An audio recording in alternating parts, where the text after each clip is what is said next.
Hello, and welcome to another reading from the book, The Faith I Live By, a daily devotional.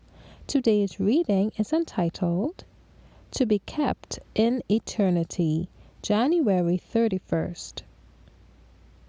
And it shall come to pass that from one new moon to another, and from one Sabbath to another, shall all flesh come to worship before me, saith the Lord.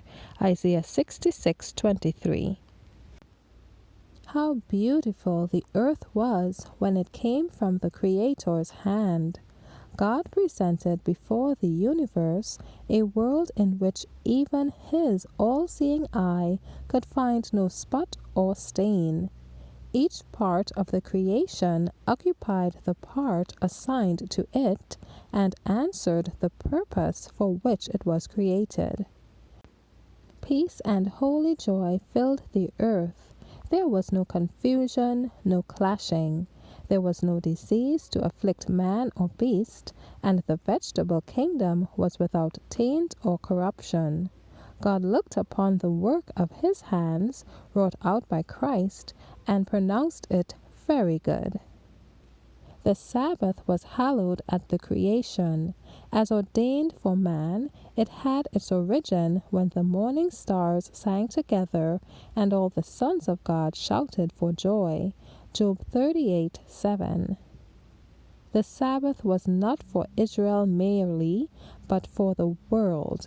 It had been made known to man in Eden, and, like the other precepts of the Decalogue, it is of imperishable obligation.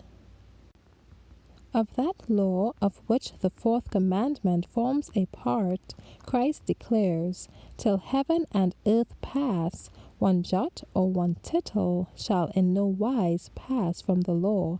Matthew 5:18. So long as the heavens and the earth endure, the Sabbath will continue as a sign of the Creator's power. And when Eden shall bloom on earth again, God's holy rest day will be honored by all beneath the sun.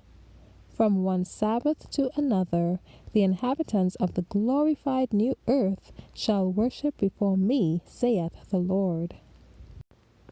God teaches that we should assemble in His house to cultivate the attributes of perfect love. This will fit the dwellers of earth for the mansions that Christ has gone to prepare for all who love Him. There they will assemble in the sanctuary from Sabbath to Sabbath, from one new moon to another, to unite in loftier strains of song, in praise and thanksgiving to Him who sits upon the throne, and to the Lamb forever and ever. Thank you for listening today. I trust that you have received the message God had in store for you. God's peace be upon you. Maranatha.